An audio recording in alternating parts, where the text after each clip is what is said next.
Peace. This is White Raptor News Ministries. It's been a while since we've done any readings, any Bible readings. I'm going to start getting into the readings for a while. Real quick note, I went to the dentist. I'm in the middle of having some plates made. I've finally decided to go ahead and get the dental work done that was needed. So this is why I haven't really stepped in front of the camera, because I had all these teeth yanked out and I didn't have any pain pills or anything that I took with it, of anything at all. Zero. So that's why I haven't been in front of the camera doing anything for the last couple weeks, because when they yanked one of these teeth out, they bruised the bone on that. So we're here at Moab seduces Israel, Numbers 25. While Israel was staying in Shittim, the men began to indulge in sexual morality with the Moabite women. So the Israelite men began to indulge in morality, sexual immorality. Okay, whenever we talk one thing, we touch another parable at this channel. Revelations chapter 21, verse 8, Bible Hub.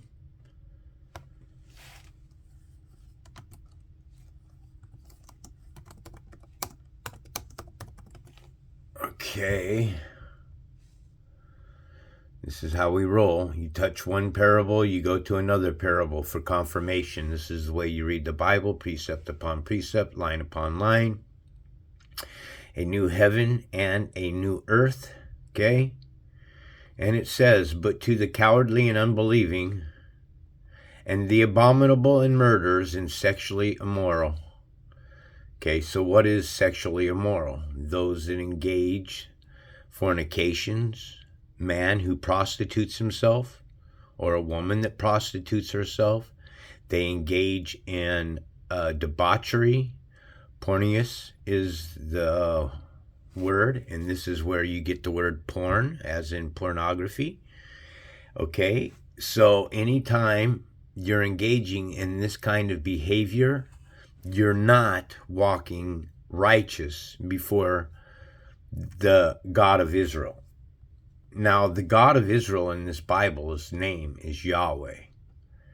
And some of the things that Yahweh commands are quite questionable, because according to the Bible, then your God Yahweh is all right with slaves. All right, and I would have to argue that the supreme spirit of truth, the living God, doesn't have slaves. All right, what he's doing is he's teaching us. You got to understand that he created a race of people and he created them evil. Okay, and the whole purpose of creating mankind evil was for you to understand that this is a spiritual thing. Satan wants you to think it's about the flesh. The Creator's trying to teach you it's about the spirit, okay? The Moabite women who invited them to the sacrifices of their gods, okay? Sacrifices of their gods. I was listening to Obadiah the other day, and, you know, she made a strong point, and I've known this point, but when you hear it spoken or you've read it out loud from somebody else, it carries more edification for you. So you have a very first commandment that says, you are to place no other gods before me. So if there is one God, and he's saying that you are not to place any other gods before him, then within that sentence itself, it would imply that there are other gods. So who are these gods? Well, here, let me show you something. Okay, we're taking a look at gods here, G-O-D-S, Elohim. In this one, it's Elohihen, plural of Eloah. And all of these gods that you're looking at here, these gods here, they're always Elohim, they're Elohim, it's Elohikai. There's all these different names, plural of Eloah. Eloah, another E-L. And these gods, plural of Eloah, gods in the ordinary sense, are used. If you can get this connection to understand the Bible, that the Supreme Spirit of God uses mankind who call themselves gods, consider themselves gods, are considered magistrates, then you can understand that mankind, these magistrates, they want you to put them in power. They want you to vote for them. You're voting for a corrupted system. Nobody that's in power is not under the temptations of buyouts, payouts. Here's $25 million in your account. Just vote this way here, because they have their electoral votes, and that's because they're the elected, and that's because they are the elite, because El of this realm here, El is the supreme divinity of the creator. And this is why the word creator has the word eat in it, because the creator both creates and destroys, but he destroys accordingly. Okay? He allows evil for its purpose, folks. This is big stuff I'm teaching you right now. Okay, so who also invited them to the sacrifices of their gods, and the people ate and bowed down to these gods. Okay, so this is where the problem stems, is Israel. See, you got to really start thinking, Israel. God said that you would die that day if you ate from the tree of knowledge. So are you, Israel, the walking dead? Because this is supposed to be your God Yahweh. Look, here the woman answered the serpent, we may eat from the fruit of the tree of the garden, but about the fruit of the tree in the middle of the garden, God, here again, Elohim, plural of Eloah, gods in the ordinary sense, but used. This is so big, man. The Supreme Spirit, the Supreme Creator, the living God, okay, allowed something. He used whatever this is that calls itself a God. And this is the God, the Supreme God, is telling you not to worship. The Supreme Spirit of Truth, the living God, is telling you not to worship any other gods. Therefore, this God here, Elohim, is specifically used of the Supreme God. I didn't say it. This isn't conjecture. I'm just reading what the Strong's Concordance is telling us. And also, my friend pointed out that the Strong's Concordance is written by the devil too. Well, everything on this plane of existence has had tampering in it, in the hands of Satan in it. It's that simple. If God was only one God, then Satan can't exist. And if God was only one God, then why would God be saying to us not to worship other gods? Okay?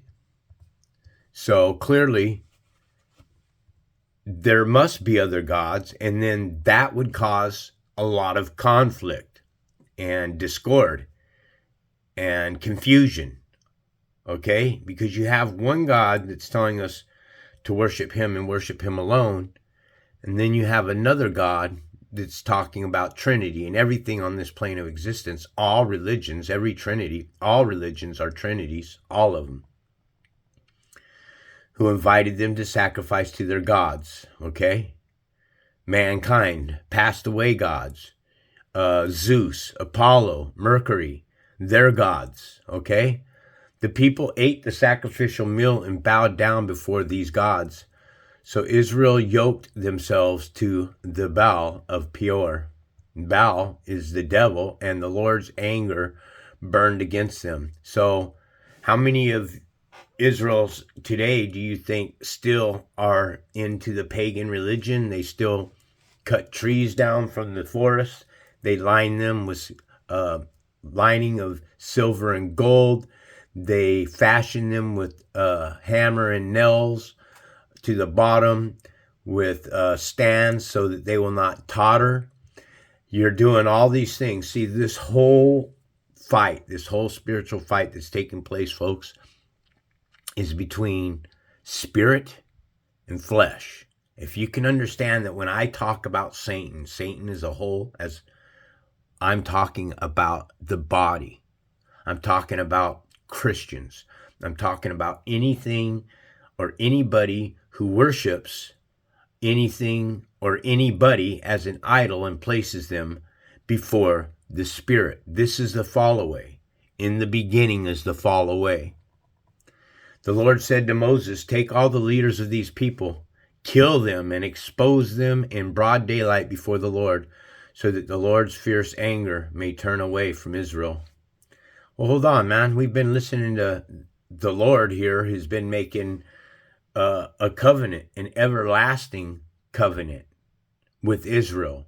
That doesn't sound like an everlasting covenant with Israel if he's so fierce and ain't full of anger that he wants to kill the people of Israel. So Moses said to Israel's judges, which I'm pretty sure are each leader of the 12 tribes, each of you must put to death those of your people who have yoked themselves to Baal of Peor.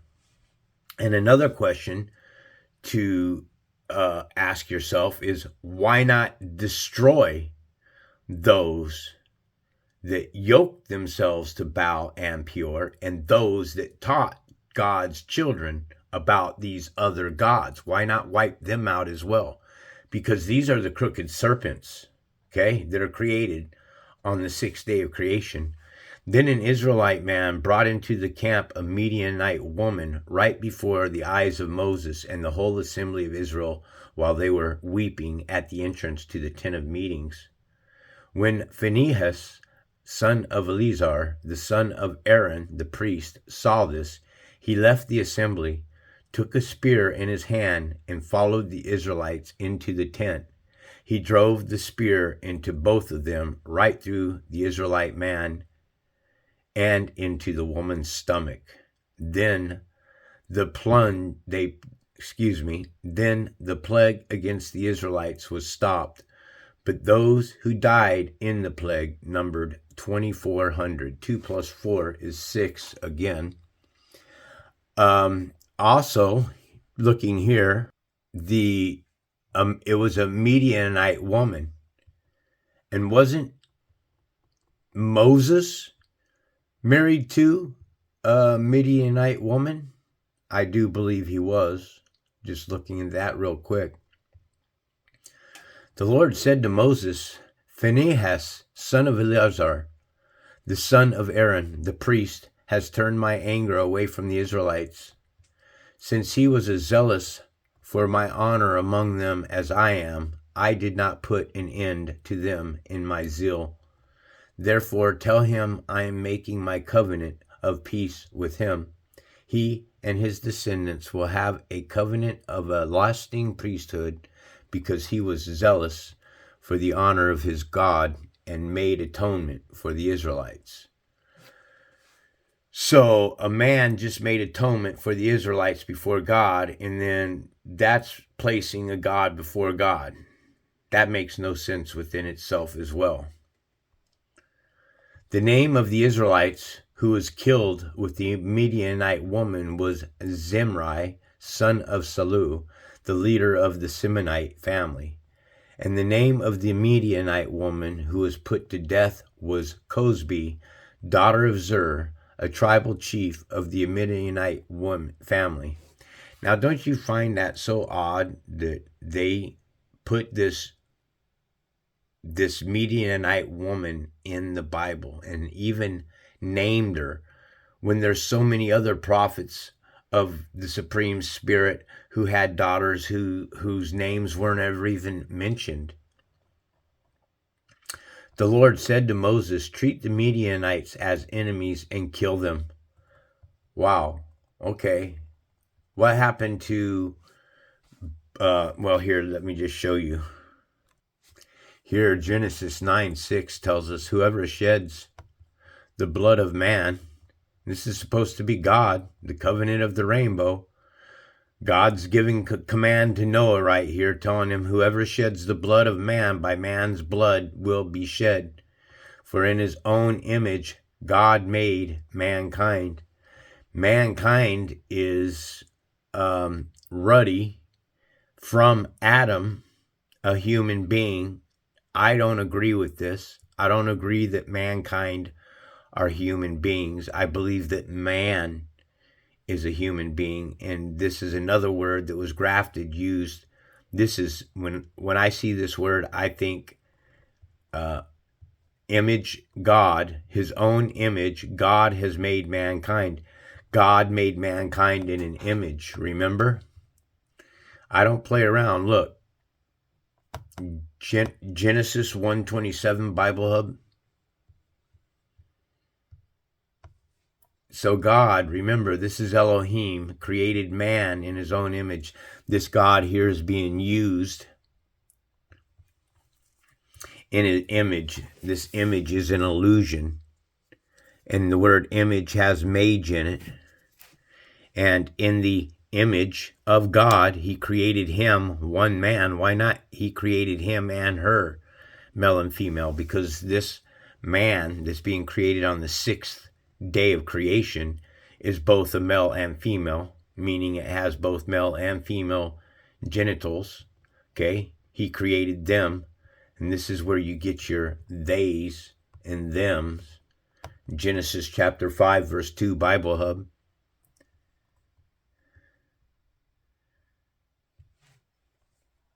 Male and female, he created them, and he blessed them, and in the day they were created, he called them man. Male and female, he created them.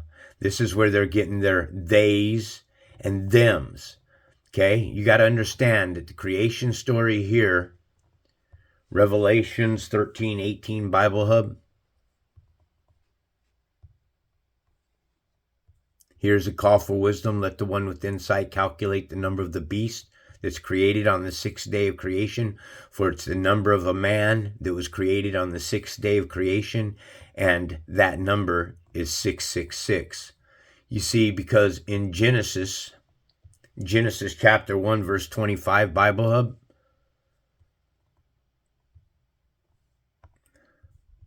God made the beast of the earth according to their kinds. This is the beast. Okay, this is all the wild animals that live in the city. Okay, it has nothing to do with the livestock. The livestock and the beast are two different creations. This is how Satan was molded into the Bible. This God is Elohim, which was used, it was permitted, it was allowed to make a beast. This God made the beast of the field according to their kinds. God made the United Nations, each according to their kind. Again, this God is used of the supreme God. Understand that. Start swallowing it. Take that information in and understand that the supreme creator created an entity, a divinity of himself, just like you are you and I am me. We seem individuals of one another, but as individual, we each have our own as self individuality, and the very word individuality has duality in it. God made the beast. This is a hidden meaning, for God made the United Nations of the earth according to their kinds. And he put it right next to the livestock so that you'd think that beasts are wildered beasts and cattle of the land and all that. No, that has nothing to do with the beast out in the wild animal kingdom. It has to do with you, the wild animals inside of the city. You are the beast of the field. You are the beast of the earth. You are Americans, Italians, Greeks, North Koreans, South Koreans, Ukraine, Russians. All of you that sit at the United Nations are a beast nation, each according to their kind. So I'm going to leave this one a short little lesson. All praise and glory to the mighty Most High. I hope this helps you.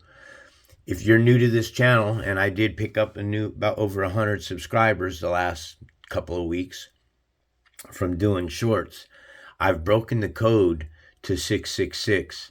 I know that Bible readings aren't too thrilling or of lessons, but like lessons like this one here, this is a good lesson because it ties everything in. I teach about the fall of mankind. I help you to understand who the angels are. It's us. We're the angels, but we're really not angels. When you're fallen means Nephil, and Nephil means the lie, and if you're living in the lie, then you're a demon. We're demons, folks. We're beasts of the field, each according to our kind. If you can understand that and repent to the supreme spirit of truth, the living God, he can place the truth upon you, and then that brings you back to the rightful worship of the spirit. And that's why he created mankind, the beast. This is why you're involved in relationships where men cheat on you, women cheat on you, they're unfaithful. You have 30 million women today on only fans clubs, all of them shaking their ass, pushing their tits up. The debauchery that's taking place of this nation is falling into the state of depravity, and it's vital for your soul to not be trapped in this plane of existence. Do not allow the flesh to trap you. The flesh is true. If you let the flesh rule you, it is your enemy. You're an enemy to God if you allow your flesh, because the flesh is the seed of Satan. This God here that made the beast, this God here is the beast. It's the devil. It was permitted. This God was used of the supreme creator. So now you know that the supreme creator gave great authority and power to something else that is of the negative of the supreme. It was given. So this is who you're giving praise to, is the creator, the supreme omnipotent force that moves all things in place and no other. May you find the truth as I have found the truth. May you walk in the truth, be in the truth, part of the truth. Love the truth, live the truth, drink the truth, eat the truth. Be a part of the truth. And then you ain't any longer part of the lie. This is White Raptor News Ministries.